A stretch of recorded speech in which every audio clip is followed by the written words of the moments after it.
hier, nous avons abordé la question des conditions d'élaboration d'une économie contributive dans le cadre du programme Territoire apprenant contributif de Pleine Commune, que nous portons avec Pleine Commune. Depuis, il s'est passé des choses, pardon pour ceux qui m'ont déjà entendu dire ça, il s'est passé des choses importantes, à savoir que nous avons intégré le programme Territoire apprenant contributif dans un programme plus large qui s'appelle Territoire d'innovation de grande ambition, TIGA, qui est un programme évidemment important, qui donne tout à coup une dimension beaucoup plus importante à notre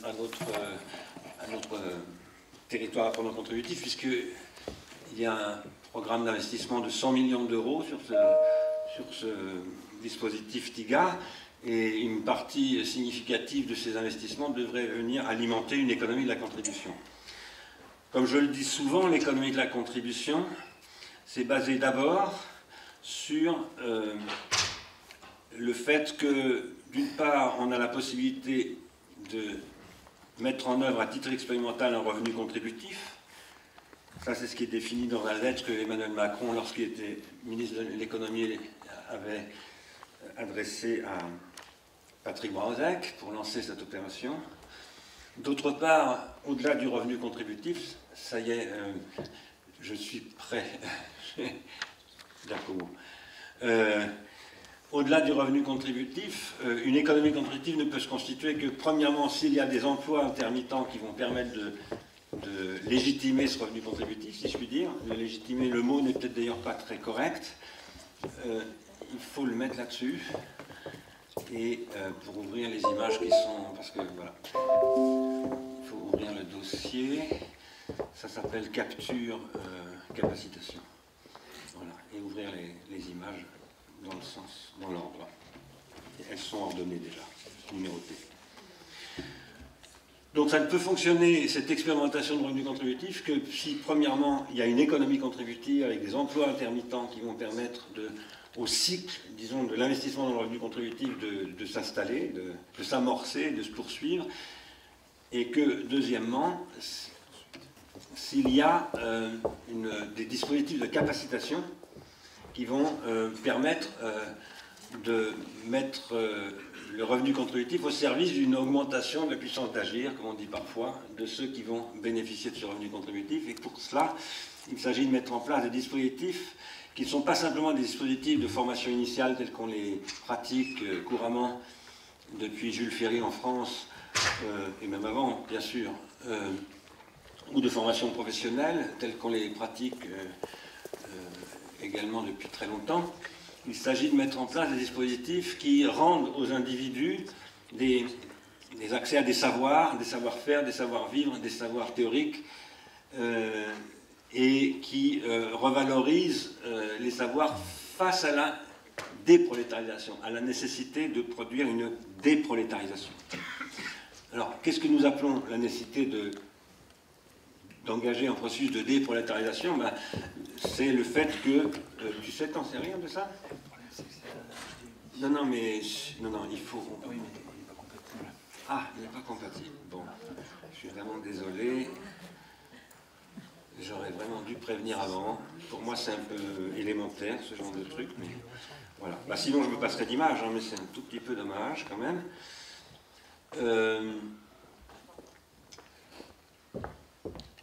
Ce que nous soutenons, c'est que l'économie contributive, c'est une économie qui doit revaloriser les savoirs. Non, en fait, on a besoin d'une machine qui est compatible avec... HDMI. Voilà. Mais bon, sinon, je vais m'en passer. La question est de remettre en place des dispositifs d'acquisition de savoir, et qui ne sont pas des savoirs au sens classique du terme, qui sont des savoirs au sens de la capacité d'Amartya Sen, et par ailleurs dans un contexte qui est la disruption, où il s'agit de faire en sorte que les structures de transmission de savoir, d'élaboration de savoir, etc., soient véritablement productrices de ces processus de capacitation, et pas simplement... voilà, merci. Merci bien. On devrait y arriver. C'est sur celui-là.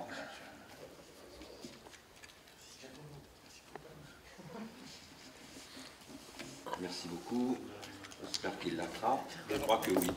C'est bon, formidable. Merci beaucoup. J'ouvre simplement mes images. Là, j'étais en train de vous parler des capacitations, comme le savent beaucoup de gens qui sont dans cette salle, mais tout le monde ne le sait pas. Nous nous appuyons d'abord sur les analyses d'Amartya Sen au Bangladesh, lorsqu'il montre que dans une situation de famine en 1972, les habitants du Bangladesh, ça c'est une image qui est plus récente, ont une espérance de vie, les hommes, pas les femmes, mais une espérance de vie supérieure aux habitants de Harlem, c'est Harlem à la même époque. Et nous pensons qu'il faut en tirer les conséquences suivantes, à savoir que si les habitants de Harlem ont une moins bonne espérance de vie que des gens qui meurent de faim, pour parler clairement quand même, hein, parce que la famine du Bangladesh en 1972 est extrêmement rude, c'est parce que ils ont été prolétarisés. Voilà. Et c'est pour ça que nous disons que nous faisons une lecture très très hétérodoxe par rapport aux spécialistes d'Amartya Sen ou aux spécialistes de Karl Marx, puisque nous interprétons Marx avec Amartya Sen et Sen à travers Marx. Ce qui en principe ne fonctionne pas. Gaël Giraud nous a expliqué pourquoi hier matin. Gaël Giraud nous a expliqué que voilà, l'approche d'Amartya Sen est considérée individualiste, c'est-à-dire très compatible avec la vision, disons, libérale ou néolibérale. Et vous le savez bien, le marxisme est dans une vision opposée. Mais en fait, nous pensons qu'on peut dépasser ça. Gaël Giraud le pense aussi, d'ailleurs. C'est pour ça qu'on est en train de mettre en place une coopération avec l'Agence française de développement dans cette hypothèse-là.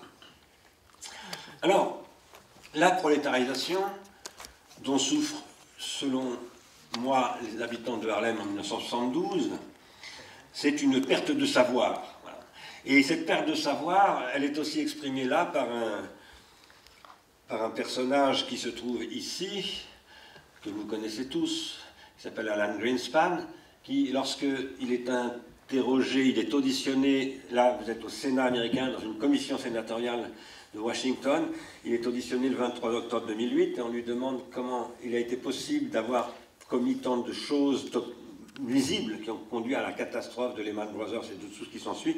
Eh bien, une réponse, c'est parce que je ne sais plus, et plus personne ne sait comment ça fonctionne. Tout est passé dans le système technique, des algorithmes financiers, de ce qu'on appelle le trading à haute fréquence, et ce genre de choses. Et donc, nous sommes dépassés, et nous n'avons plus de théorie, voilà, de ce qui se passe. Ça, c'est le processus de prolétarisation tel qu'il affecte tout le monde. Il n'affecte pas seulement les habitants de Harlem, mais aussi le président de la Réserve fédérale des États-Unis en 2008. Et ce que nous pensons, c'est que, à l'inverse, ce qui constitue la capacité des habitants du Bangladesh, eh bien, c'est leur résilience, comme on dit aujourd'hui, c'est-à-dire leur capacité à faire face à l'adversité, à l'imprévu, à l'accidentel, à tout ce qui est destructif. Par quoi? Par l'inventivité sociale, par la solidarité sociale, par la création de ce qu'on appelle parfois, dans la théorie des systèmes, des bifurcations. Je m'excuse, c'est mon ordinateur qui... Donc je coupe le son. Alors, nous posons que cette résilience, ou cette capacité, est toujours un savoir sous une forme ou sous une autre. Elle est sociale, comme le disait Gaël Giraud hier matin, elle n'est pas seulement individuelle, et elle est ce qui repose sur un savoir qui permet de bifurquer, c'est-à-dire de sortir de la routine. Il nous semble qu'aujourd'hui c'est extrêmement important de requalifier, de revaloriser les savoirs, dans la mesure où nous sommes dans une société, je vais y revenir tout à l'heure, un tout petit peu plus précisément, qui augmente considérablement les niveaux d'entropie dans tous les domaines, physiques, biologiques, informationnels, et qu'il est essentiel de commencer à mettre en place une économie industrielle contributive qui va revaloriser la capacité à bifurquer, à produire des bifurcations pour lutter contre l'anthropocène, mais je vais y revenir dans un instant. Avant cela, je voulais signaler que aujourd'hui, l'adversité qui frappait les gens du Bangladesh en 1972 est particulièrement virulente dans le monde entier. Elle frappe énormément les gens du Bangladesh toujours d'ailleurs, mais elle est appelée à frapper à peu près tout le monde, partout dans le monde, parce que c'est ça la question de l'anthropocène. Et ça relève, c'est une problématique qui relève de ce que Georges Canguilhem appelait dans Le normal et le pathologique, l'infidélité du milieu. Il disait un être vivant est dans un milieu, vit dans un milieu, est dans une relation fondamentale à son milieu, et ce milieu change, donc il lui est infidèle. Il change pour des raisons qui sont un phénomène, par exemple, de réchauffement climatique ou de glaciation, etc. Ça détruit des espèces, ça en fait apparaître de nouvelles, etc. C'est une infidélité du milieu donc, qui concerne tous les couplages entre le vivant et son milieu, quelles que soient ses formes de vie, y compris les premiers protozoaires.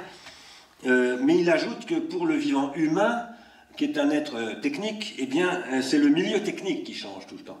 Et il précise que ce changement du milieu technique est évidemment un phénomène d'accidentalité et d'adversité auquel est exposé l'être humain, tout comme les animaux sont exposés au changement de leur milieu naturel. Voilà.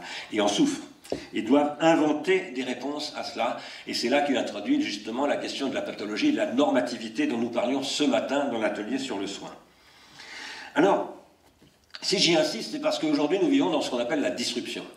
Qu'est-ce que c'est que la disruption? Eh bien, c'est un milieu technique qui est devenu extraordinairement ingrat pour tout le monde, y compris pour les disrupteurs.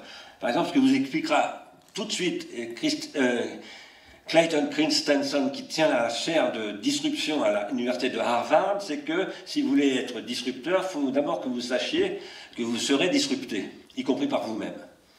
Et c'est une politique, par exemple, interne à Apple, qui consiste à dire il faut que je mette Apple en disruption par Apple, il faut que ce soit Apple qui disrupte Apple, parce que si ce n'est pas Apple qui disrupte Apple, ça sera Samsung ou ce sera quelqu'un d'autre. Donc on est dans un processus qui est une fuite en avant, en réalité absolument irrationnelle. Pourquoi? Parce qu'elle n'est pas supportable dans la durée, elle est extrêmement gaspilleuse, c'est de l'archi-obsolescence programmée, comme vous avez forcément remarqué, par exemple, la publicité pour l'iPhone 10, etc., etc., dont il apparaît que, en effet, il y a quelque chose là qui est une sorte de course folle. Le paradoxe dans tout cela, c'est que du fait de la prolétarisation, l'adversité qu'est le changement technique ne cesse pas de s'accélérer. Parce que du fait de la prolétarisation, on fait travailler des algorithmes qui vont beaucoup plus vite que les prolétaires, dont je vous montrerai pourquoi tout à l'heure on s'en débarrasse. On n'en a plus besoin, les algorithmes sont plus efficaces, et du coup, les capacités de faire face à l'adversité diminuent. On dit qu'on va confier tout ça aux automatismes, mais c'est évidemment pas du tout rationnel, ce discours-là. Alors tout ça se produit dans un contexte où l'Anthropocène accumule une série d'épreuves qui restent à venir pour l'essentiel et qui donc requièrent une résilience extrêmement accrue de la part des sociétés du monde entier, puisque l'Anthropocène frappe tout le monde, du pôle Nord au pôle Sud. Et ça veut dire qu'il y a à reconstruire une résilience collective à l'échelle planétaire. Ça doit faire l'objet d'une réorganisation complète de l'économie. C'est l'objet précisément du territoire apprenant contributif et du programme TIGA, territoire d'innovation de grande ambition.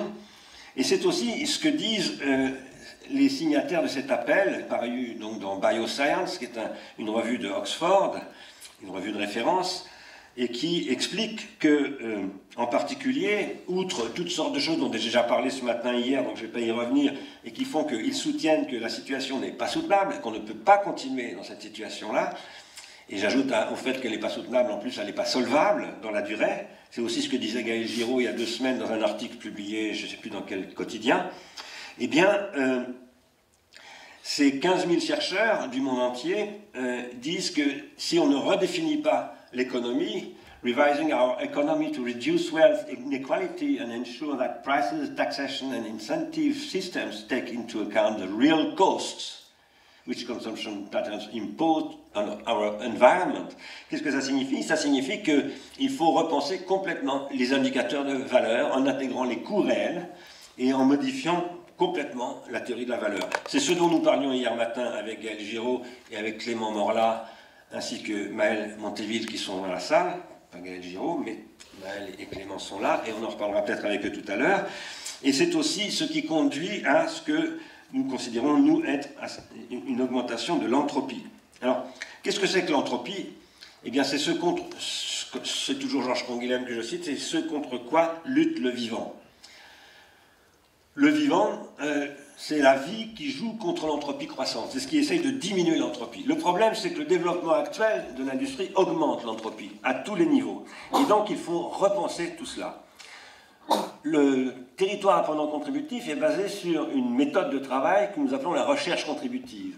Et je vais en dire quelques mots parce que dans cette table ronde, où j'ai oublié de vous dire qui participe, et je vais vous présenter maintenant les intervenants, Jesper, qui est à côté de moi, est un chercheur qui a aussi créé une entreprise au Danemark, qui a développé des technologies dans le champ de l'éducation, il nous en parlera tout à l'heure, qui est aujourd'hui conseiller du gouvernement danois, mais qui suit aussi ce que nous faisons ici à titre bénévole d'ailleurs, parce qu'il a une bourse de recherche pour cela, à vrai dire. Donc il fera une intervention tout à l'heure. Anna Lambert, qui est philosophe à l'université de Nanterre et qui travaille beaucoup sur ces questions, et notamment sur les digital studies et l'évolution et la transformation des savoirs. Rodrigo Arenas, qui est président de la FCPE de la Seine-Saint-Denis.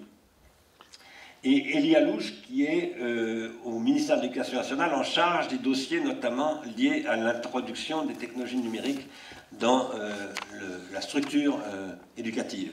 Alors, tout ce que je vais vous dire maintenant concerne ce que j'appelle moi le système académique. Alors, le système académique, j'y mets pas simplement l'éducation nationale et le ministère de la Recherche et de l'Enseignement supérieur, c'est ça qui constitue le système académique, mais aussi les académies au sens que ça pouvait avoir au XVIIIe siècle, le dispositif plus ou moins associatif, privé ou je ne sais quoi. Par exemple, l'Académie des sciences, l'Académie française, etc., etc. Ce système académique, il est en pleine transformation et la recherche contributive, c'est une proposition pour tirer complètement les conséquences de cette immense transformation. Qu'est-ce que c'est que cette transformation? Alors moi, j'en ai un petit peu parlé dans le champ public. J'ai commencé à en parler de manière de plus en plus explicite et directe lorsque Vincent Payon... Ah, il me manque une image. Bon, je voulais vous montrer une image. Oui, j'ai oublié de vous présenter... bon, peu importe. Lorsque Vincent Payon...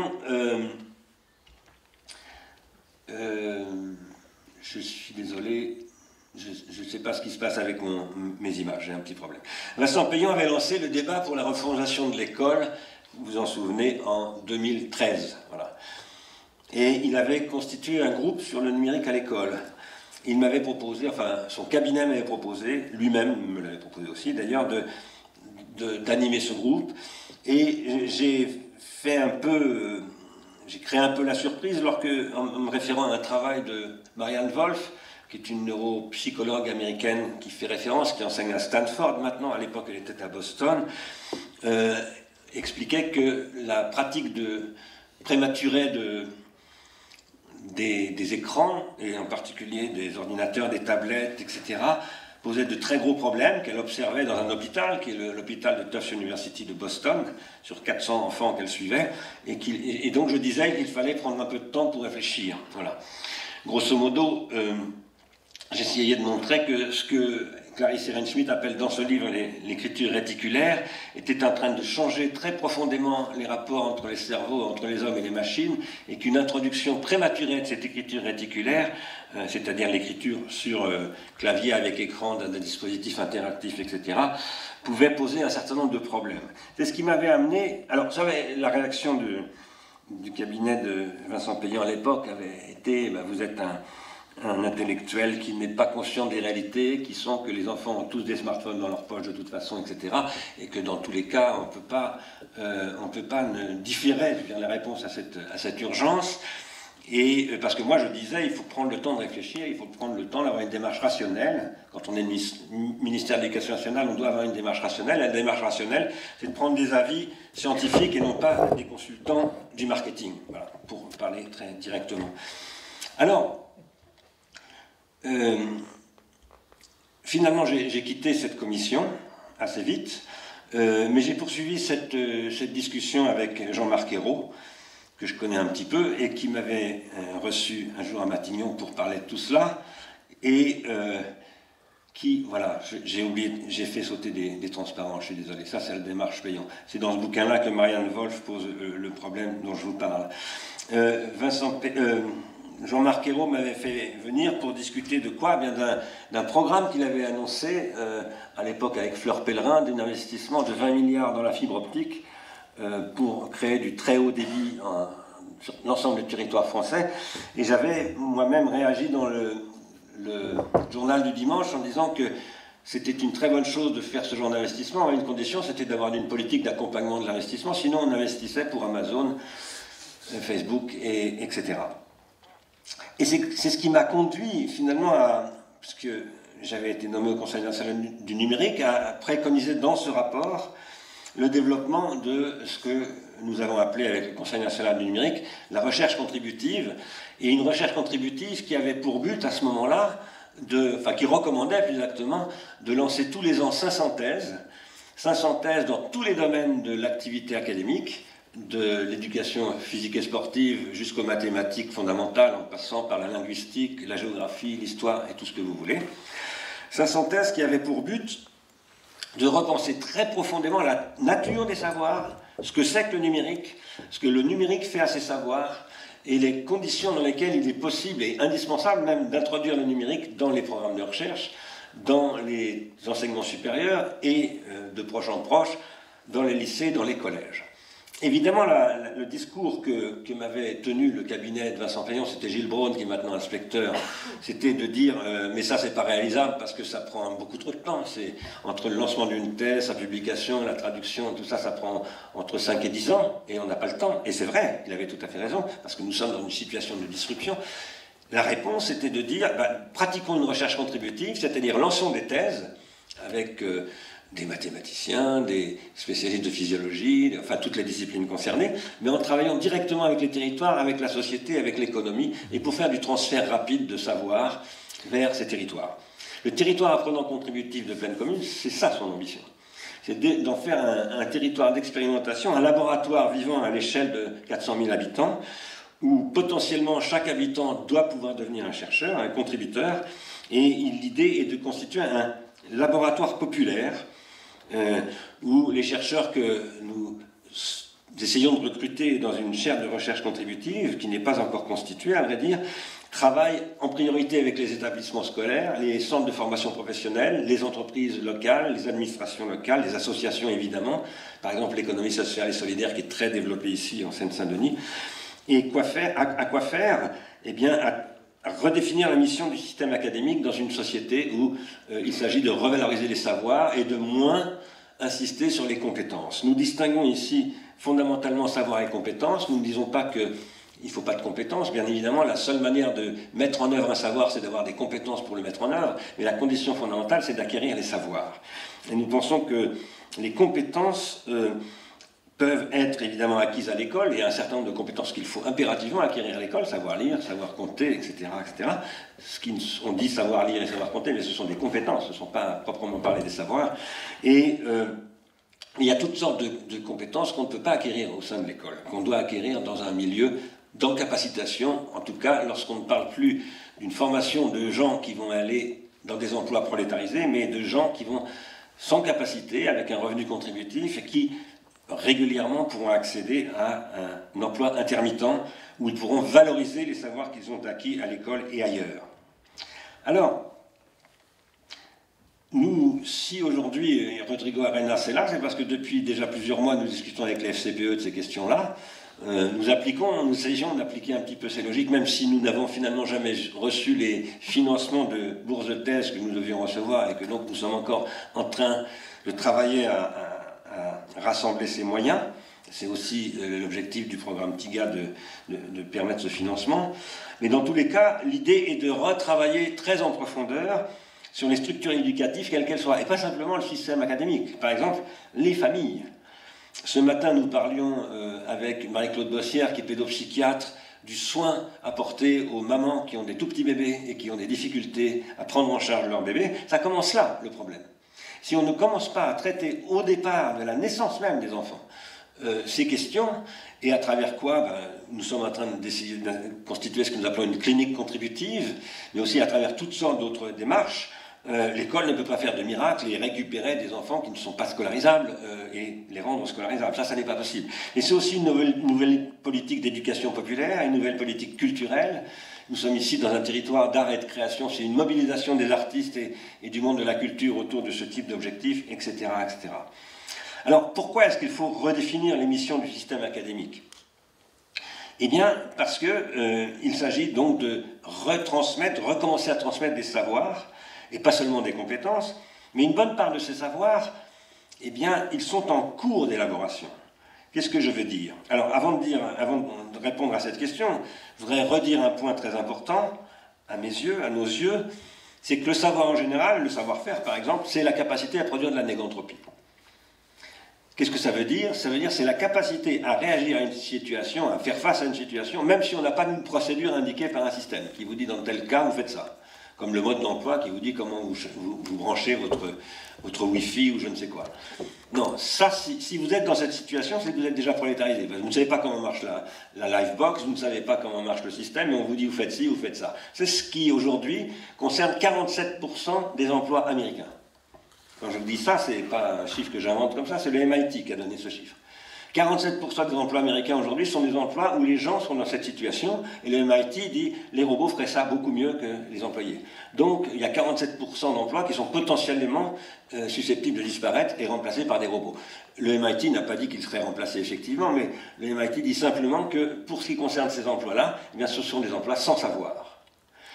Nous disons que l'avenir et la reconstruction d'emplois, ça passera par la revalorisation des savoirs, ce seront des emplois intermittents, qui seront capables de produire la négantropie pour lutter contre les effets catastrophiques de l'anthropocène, c'est-à-dire pour développer une résilience collective, et pas simplement à l'échelle de pleine commune, mais à l'échelle globale. Maintenant, j'ajoute que la question qui se pose, si on parle très concrètement, par exemple, nous sommes dans le cadre du programme TIGA avec Rêve de scènes urbaines, qui est un groupe de 30 grandes entreprises nationales qui s'appuie sur 40 entreprises qui les ont rejoints depuis, et qui...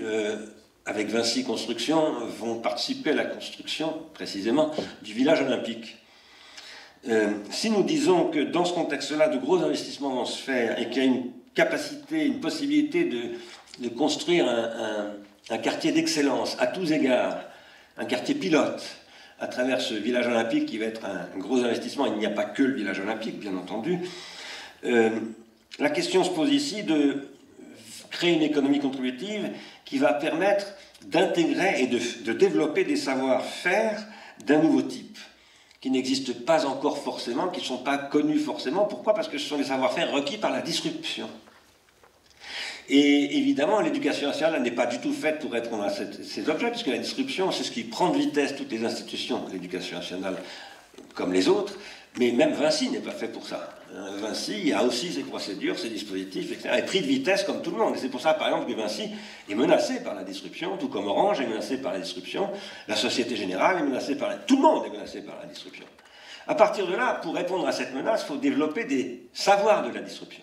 Et des savoirs qui vont permettre d'offrir des solutions qui sont véritablement solvables et soutenables. C'est pour ça que nous développons une économie de la contribution. Et par rapport, par exemple, au village olympique, nous travaillons à quoi? À des chantiers très concrets qui consistent à s'intéresser à la nouvelle industrialisation. Qu'est-ce que c'est que la nouvelle industrialisation dans le bâtiment? Alors, il y a des points de vue opposés, très variés même, très variés. La nouvelle industrialisation, c'est par exemple la plateformisation du bâtiment, du BTP comme on l'appelle. Et où nous soutenons que la modélisation très en amont de la construction, ce qu'on appelle le Building Information Modeling, qui fait qu'on gère tous les chantiers avec des datas, et qu'on parle, vous le verrez tout à l'heure, je vais y revenir, de béton interactif, c'est-à-dire la possibilité de mettre des puces RFID dans absolument tous les matériaux de construction, etc. Ça change complètement les conditions de la construction, et ça permet de faire monter en très haute qualité la construction, mais ça permet aussi de faire de la très basse qualité. Qu'est-ce que je veux dire? Je veux dire qu'on peut... les technologies en question, ce sont, comme disait Socrate, des pharmacas, c'est-à-dire des poisons et des remèdes. On peut les utiliser dans un sens et dans le contraire, dans le sens contraire. Nous soutenons que si, par exemple, l'industrie du bâtiment et des travaux publics français veut survivre à la guerre sans merci qu'est la disruption, et où, évidemment, la Chine est un nouvel acteur extrêmement dangereux, voilà, par rapport notamment à ces chantiers, eh bien, ça sera qu'en inventant des modèles de très haute qualité, et sur lesquels le savoir sera au cœur de la valorisation de cette industrie. Alors, cette évolution, elle peut conduire à ça. Et non seulement elle peut, mais elle va conduire à ça. Ce que vous voyez là, bon, je ne vous montre pas le film, juste une image du film, c'est un robot qui construit des murs. Voilà. Ça, dans 10 ans, ça sera d'une grande banalité. Ça veut dire que beaucoup de gens qu'on appelle des travailleurs détachés, etc., auront disparu, parce que ces machines font ça beaucoup mieux qu'eux, beaucoup moins cher. Ils vont 20 fois plus vite. Voilà, c'est ce qu'explique cette vidéo de Google. Voilà. Ils vont 20 fois plus vite, ils ne tombent pas malades, ils ne se mettent pas en grève et ils ne posent pas les problèmes que posent à l'Europe les travailleurs détachés, etc., etc. Derrière tout ça, il y a un enjeu qui est l'industrialisation de la construction fondée sur les données. Là, ce que vous voyez, c'est un papier, vous en trouverez des dizaines sur Internet, qui vous explique que maintenant, voilà, il y a du béton interactif, que le béton interactif est pucé avec des puces RFID, etc. Et tout ça change complètement le système industriel de construction. Ce processus, bon, il s'inscrit dans un modèle, ça c'est le Building Information Modeling, qui permet quoi? Eh bien, qui permet des choses absolument extraordinaires, qui permet d'aller vers une très très haute qualité en matière de programmation, de conception, de construction, de gestion, etc., etc., et que, à travers lequel on pourrait réinventer une implication de la ville et de ses habitants dans son devenir. Voilà. Par exemple, en utilisant, j'ai oublié comme un test transparent qui dit peut-être le BIM est déjà dépassé, il faut passer à autre chose, bon, peu importe, ça c'est toujours la disruption, mais par exemple en utilisant Minecraft. Pourquoi est-ce que je dis ça, et je vais m'arrêter là-dessus, et ensuite je vais passer la parole à Jesper. Nous réfléchissons à mettre en place des ateliers de modélisation, de projection, en compatibilisant le Building Information Management, les systèmes de modélisation 3D de Dassault Systèmes, et Minecraft, qui est un système de modélisation 3D, très élémentaire, mais qui est pratiqué par une immense quantité d'enfants, en Seine-Saint-Denis notamment. Nous pensons qu'il serait extraordinaire de créer, avec l'éducation nationale, avec les universités Paris 8 et Paris 13, le campus Condorcet qui est en train de s'installer ici à la MSH, avec la MSH bien sûr, avec les centres de formation de Vinci qui veulent s'installer en Seine-Saint-Denis, et un certain nombre d'autres comme Bellastock, des architectes qui travaillent sur ce territoire et qui font des choses magnifiques, de créer des ateliers de conception avec les habitants et que ça commence à l'école. Ça commence à l'école avec de jeunes, très jeunes collégiens, peut-être même des écoliers, et avec des professeurs volontaires, avec le soutien de l'inspection. Pourquoi faire? Eh bien, pour commencer à encapaciter le territoire à l'accueil des Jeux Olympiques et à l'accueil de toutes ces transformations disruptives qui sont en train de se produire. Et en vue de quoi? En vue de créer des nouveaux savoirs permettant d'encapaciter les habitants de pleine commune pour qu'ils deviennent ceux qui vont construire effectivement le village olympique ou ce qui fera suite au village olympique. Ça, c'est tout à fait possible. C'est une question de lucidité et de volonté politique. Et nous pensons qu'il faut absolument maintenant s'y engager. Et je précise qu'aujourd'hui, je me disais bien qu'il y avait un petit problème, j'avais sauté une page, c'est pas grave.